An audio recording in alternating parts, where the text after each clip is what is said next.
Cuando hablo de la creación, en la cosmovisión bíblica, es creación, caída y redención. La primera parte, que es la creación, tiene una significación muy importante para nosotros como cristianos, porque nos muestra el primer intento de Dios para revelarse. Antes de hablar, antes de darnos su palabra, nos muestra con la creación lo que Él es. Por ejemplo, el Salmo 19 dice: los cielos cuentan la gloria de Dios y el firmamento anuncia la obra de sus manos. Los cielos cuentan. ¿Alguien de ustedes ha oído hablar al cielo?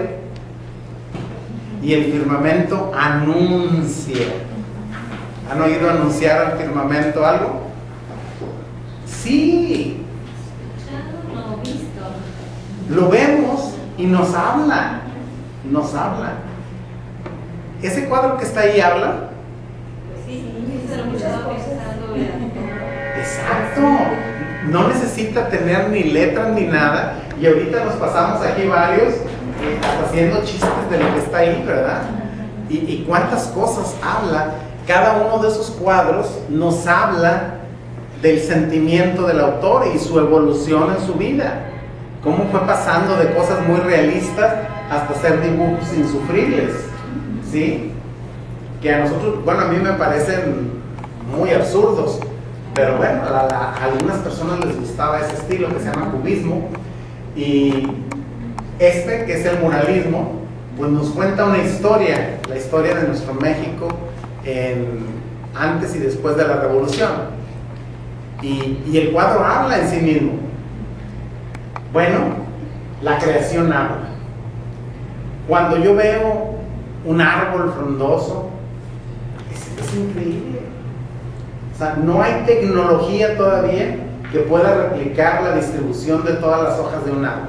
Ningún pintor puede, es más, ni la cámara más poderosa puede describir lo que un árbol es. Vemos una fotografía así preciosa de un árbol, pero solamente estamos viendo una parte. Porque cuando estamos junto a un árbol, no sé si les ha pasado, han tenido esa experiencia, van caminando por ahí, está el solazo, todo lo que da, y se paran bajo un árbol. Es increíble la sensación, porque inmediatamente cambia la temperatura del aire. Y cuando venía en el sol no sentía ni brisa, pero cuando llego junto al árbol empiezo a sentir brisa. ¿Por qué sucede eso? Bueno, porque el árbol es un ente vivo que está haciendo que circule el aire junto a él y se llama corrientes de convección. Es física. Luego sucede otra cosa. Las hojas están expulsando dióxido de carbono y absorbiendo oxígeno. En el proceso de expulsar el dióxido de carbono y absorbiendo oxígeno para que se produzca la savia, crean un cambio de temperatura de 2 grados centígrados con respecto a donde está el sol. De tal manera que en el momento en el que me paro bajo el árbol, está más fresco y mi cuerpo lo siente. Y inmediatamente se siente alivio pararse bajo el sol. Porque pasan dos cosas. Me refresco y empiezo a sentir la corriente de convección. ¿De dónde sale el aire? No lo veo que se mueva en otras partes, pero aquí hasta el pelo se nos mueve. Es el aire que está circulando de arriba hacia abajo en el aire. Y Dios me está hablando allí. Dios me está dando un momento de paz y de refresco al pararme bajo un árbol. Pues cuando digo en el Salmo, el firmamento anuncia, sí anuncia. Me está diciendo Dios, ahí puse un árbol para que te refresque y para que te ventile. ¿Qué te parece? Bien chiflador. Y cuando me paro frente al mar y veo su majestuosidad y saber que el número de especies que están dentro del mar son incontables, experimentos y experimentos y viajes al mar y encuentran más y más y más especies. Lugares donde ni se imaginaban que pudiera haber vida, hay vida. Vida de la más extraña posible, ¿sí? Hay un lugar, el lugar más profundo del mar que se conoce, se llama la Fosa de las Marianas y tiene 12 kilómetros de profundidad. Y en el fondo, finalmente pudieron hacer llegar una sonda, porque a esa profundidad casi lo que mandas, la presión del agua lo destruye, lo comprime. Y pues lograron hacer un submarinito, no muy grande, de paredes muy gruesas de acero y vidrio muy grueso, con cámaras, y pudo llegar hasta el fondo de la Fosa de las Marianas. Y en el fondo de las Fosas de las Marianas hay un cráter de volcán que está sacando lava y vapor de agua. Temperaturas, el robotcito midió ahí temperaturas hasta de 1200 grados centígrados a 12 kilómetros de profundidad. Pero la sorpresa, eso era lo que se esperaba que sucediera, ¿verdad? Pues a medida que nos acercamos al centro de la Tierra, el núcleo está hirviendo. Pero lo que nadie esperaba es que a 12 kilómetros de profundidad, con esa presión tan inmensa y esa temperatura tan alta, de repente, animalitos. Está el chorro de vapor hirviendo a 1200 y pasa el animalito como si no existiera. Vida en condiciones inexplicables. El robotito pudo grabar a un delfín, fue algo increíble, a 5 kilómetros de profundidad. 5 kilómetros de profundidad. Nada había llegado antes hasta esa profundidad sin comprimirse. Y un delfín nadando como si nada a esa profundidad. La naturaleza ahí está creada por Dios y nos habla de la grandeza de la creación. Albert Green, en este capítulo, cuando nos habla de la creación, dice que hay dos conceptos fundamentales que debemos ver en la creación a la hora de que elegimos qué libros vamos a usar y qué currículo vamos a usar para educar en las escuelas cristianas. Y el primero y muy fundamental es el origen de la creación.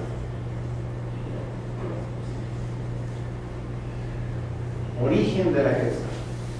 Origen, ¿y por qué debemos considerar el origen? Porque al saber de dónde viene todo el universo creado, no podemos caer en la tentación o en la confusión de los conceptos escolásticos o posmodernistas que ustedes ya estudiaron en el capítulo 1 y 2 de este libro. Espero que los hayan estudiado, ¿sí? Esos conceptos niegan el origen de la creación. El posmodernismo va más allá y niega la existencia de la historia. Imagínense una filosofía actual que los jóvenes viven hoy, que dice, no, pues que no le hagas caso a la historia. ¿Quién te puede decir que lo que ayer pasó es cierto? Y el posmodernismo niega la historia así rotundamente. Le dice a los jóvenes, no creas en la historia, vive el hoy y es suficiente. Lo demás, que lo es. ¿Se imaginan qué dañino es eso? Entonces el posmodernismo echa por tierra todos los megarrelatos, sean cristianos o no. Decir, oye, la Segunda Guerra Mundial, pues, quién sabe si existió eso. ¿A quién le importa si hubo o no hubo guerra mundial? Oye, Moisés, la Biblia, no, pues menos, son mitos, son cuentos de hadas. Y eso dice el posmodernismo. Cuando tenemos que elegir en nuestra escuela libros, tenemos que asegurarnos de que el origen sea bíblico. Eso es muy importante. ¿Por qué es importante? Porque si no llevamos a nuestros niños, a nuestros estudiantes, desde su infancia al concepto, así como jueguen con la tablet de manera natural, que jueguen con el concepto de origen creacional desde el principio. origen creacional, ¿sí? Dios hizo todas las cosas, Él es perfecto y somos cristianos, tenemos que creerlo y tenemos que vivir de esa manera, porque si no lo hago así, entonces estoy frito, estoy frito. Bueno, el segundo punto que debemos tomar es la cuestión doctrinal.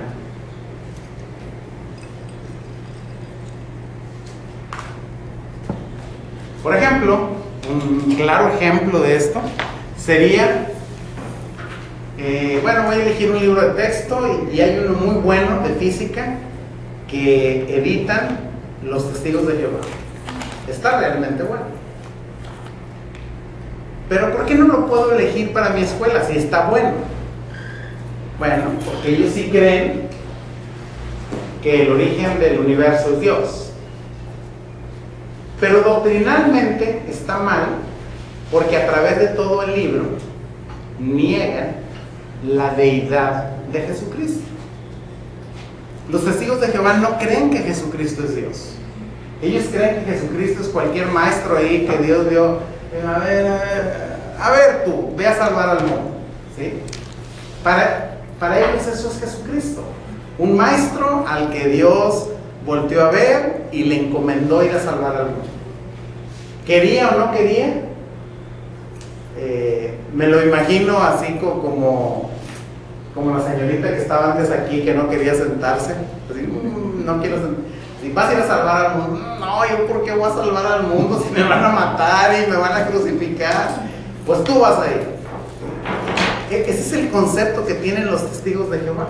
O sea, ellos tienen su texto de física y de química, de veras que está bien bonito, unas figuras que, ay, qué bonito dibuja el que los hace, unos esquemas muy buenos, pero están remachaque y remachaque y remachaque durante todo el libro.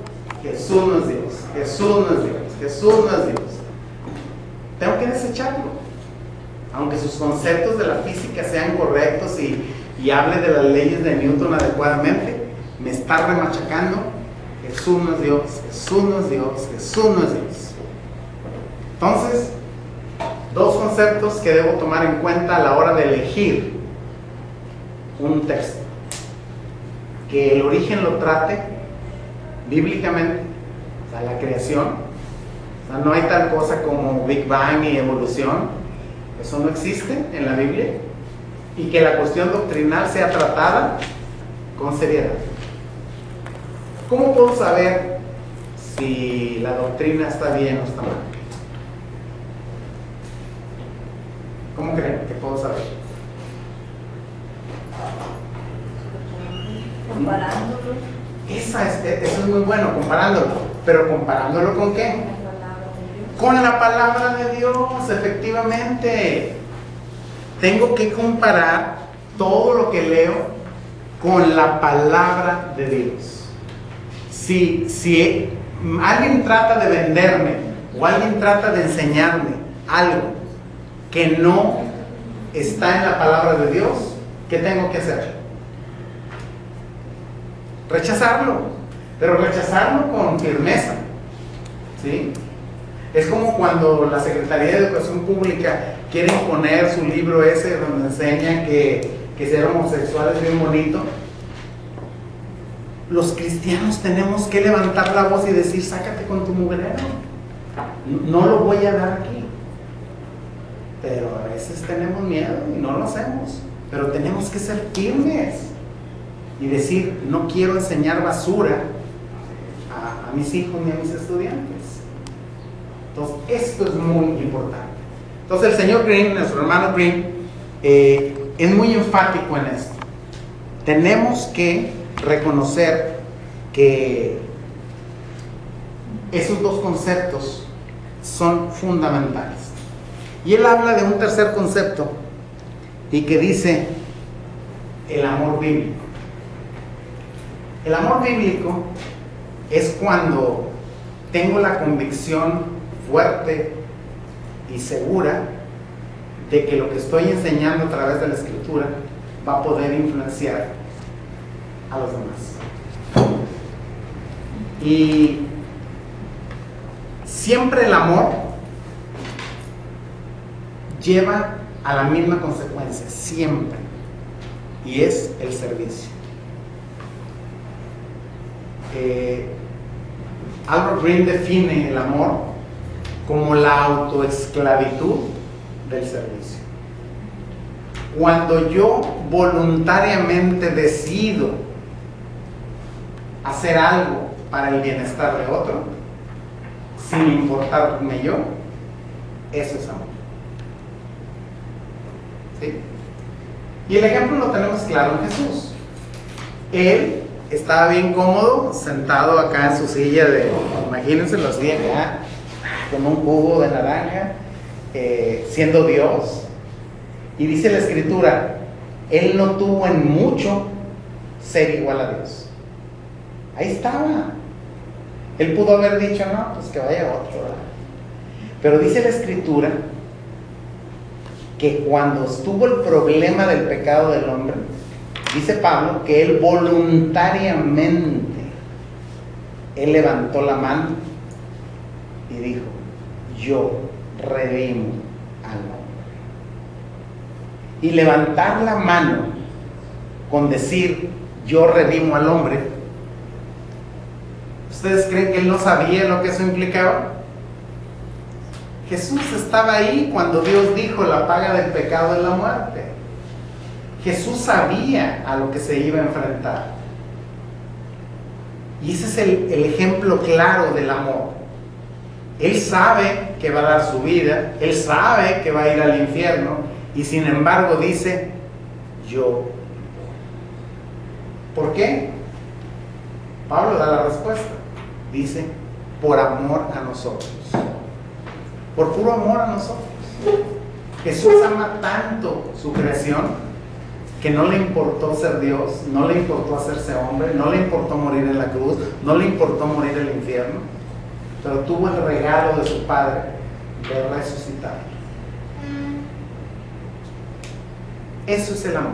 Y entonces Albert Green dice, el amor bíblico se puede aplicar en la escuela cuando yo estoy dispuesto a dar todo lo que soy por la educación de los alumnos.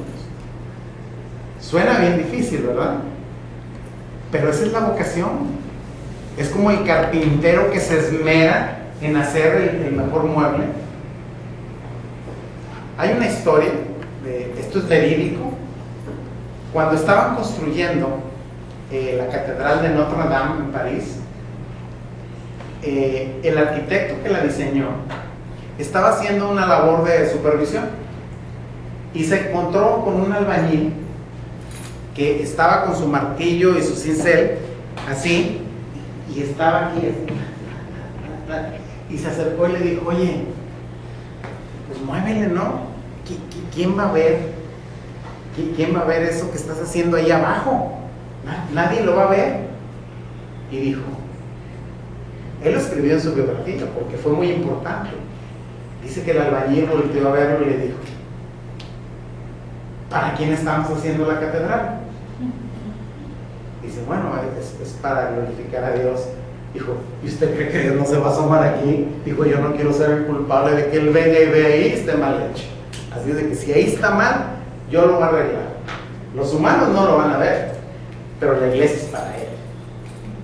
Y ese es un ejemplo real del verdadero amor de servicio. No importa si me ven o no me ven, yo lo voy a hacer bien, lo voy a hacer con excelencia. Y aquí viene un asunto que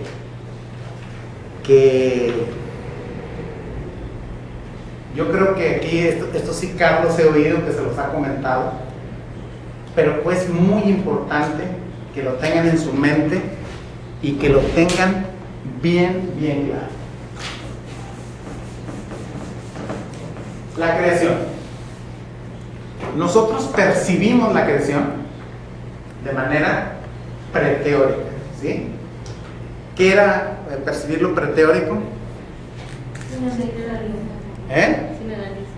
Sin analizarlo, o sea, de manera sencilla, natural, ¿verdad? Muy bien. En la manera preteórica de concebir el universo, nosotros lo podemos concebir de muchas maneras. No todo el mundo lo ve igual, pero todos vemos las mismas cosas.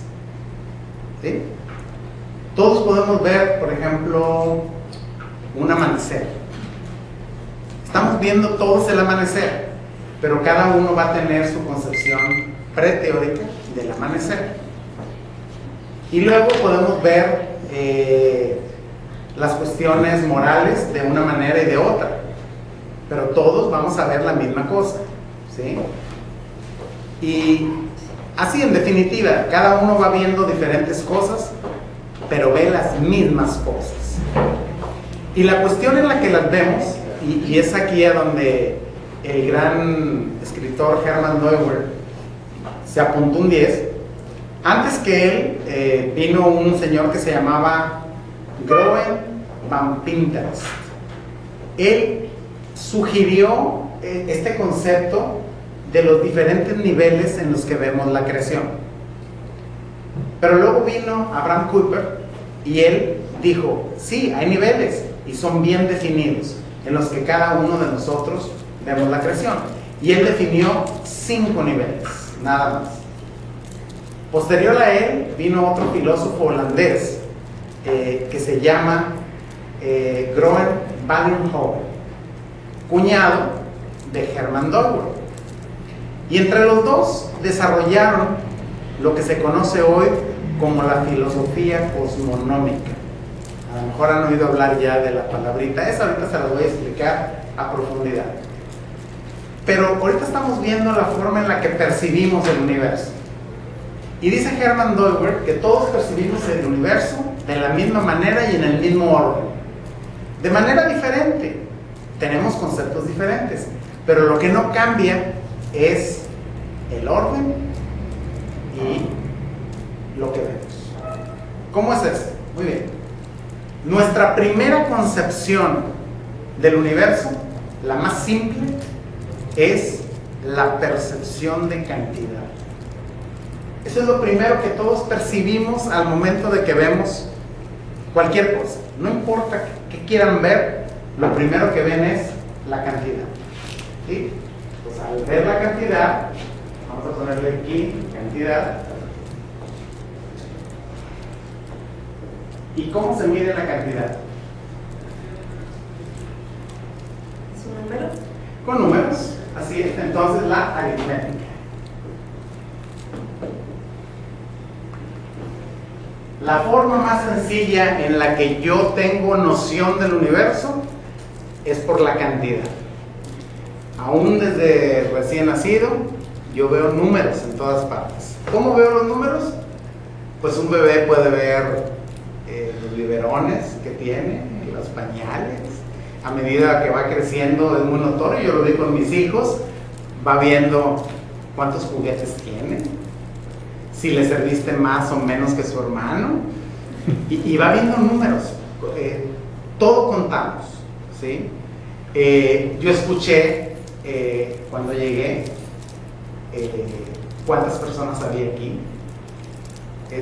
Contamos inmediatamente cuántas mesas, cuántos cubiertos, y contamos sin darnos cuenta, contamos todo. Bueno, una vez que contamos lo que sigue de contar, ¿qué creen que sea? El volumen o espacio. ¿Sí? Y esto nos da una esfera que Deuber llama como la esfera espacial. Cuando nosotros percibimos el universo y todas las cosas, lo vemos en números y en tamaño, ¿sí? La silla está grande, está pequeña, la mesa es muy grande, es gruesa, en fin, vemos su volumen. Inmediatamente hacemos, yo les aseguro que algunos de ustedes al entrar aquí dijo, ah, mira, está amplio, o está muy pequeño, somos muchos, somos pocos, y hacemos esas concepciones natas, sencillas, de cantidad y volumen. Nuestra tercera concepción del universo se refiere a las dos primeras. Hay una relación entre ellas. Después de que vemos número y volumen, vemos ahora movimiento. Y eso nos lleva a una parte de la física que se llama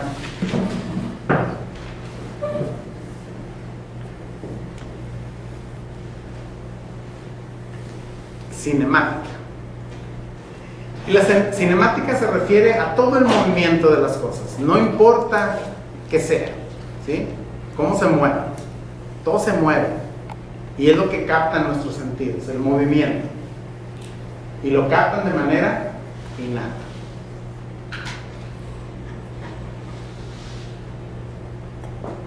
Y el movimiento y toda la materia se rige por algunas leyes. Y viene la cuestión de la materia, y esto es el aspecto físico.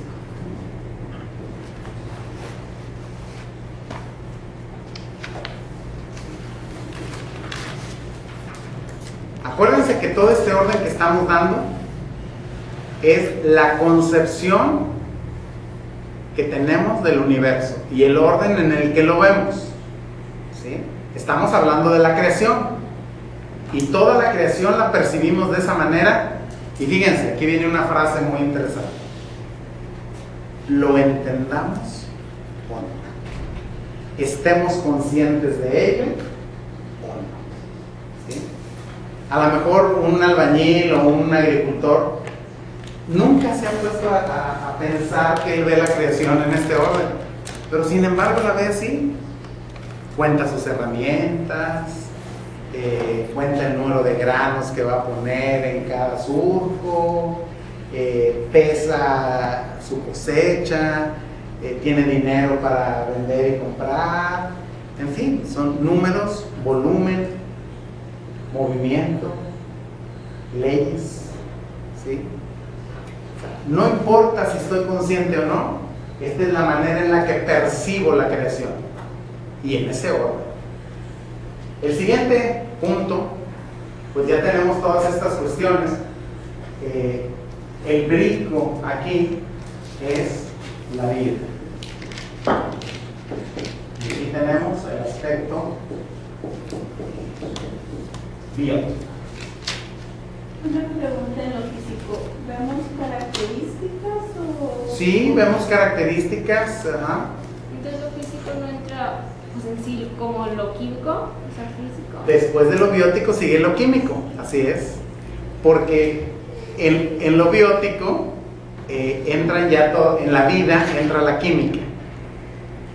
Por ejemplo, el aspecto físico habla de todas las leyes, pero, por ejemplo, si tomas una piedra, en la piedra no hay vida, hay movimiento, porque están los átomos y los átomos se mueven, pero no puedes estudiar la química como vida antes de lo biótico. Entonces, el orden en el que tú lo percibes es, ves cosas inertes, y hasta que te acercas y le haces así, ay, sabes que es un gusano y que se mueve. Ese es el orden en el que lo percibes.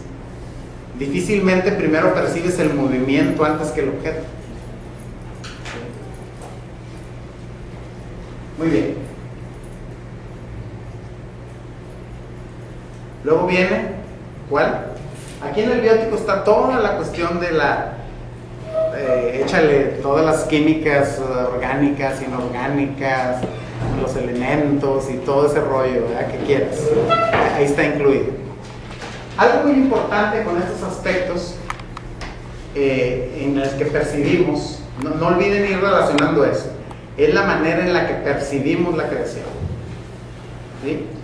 Hermann Dooyer le llamó aspectos modales.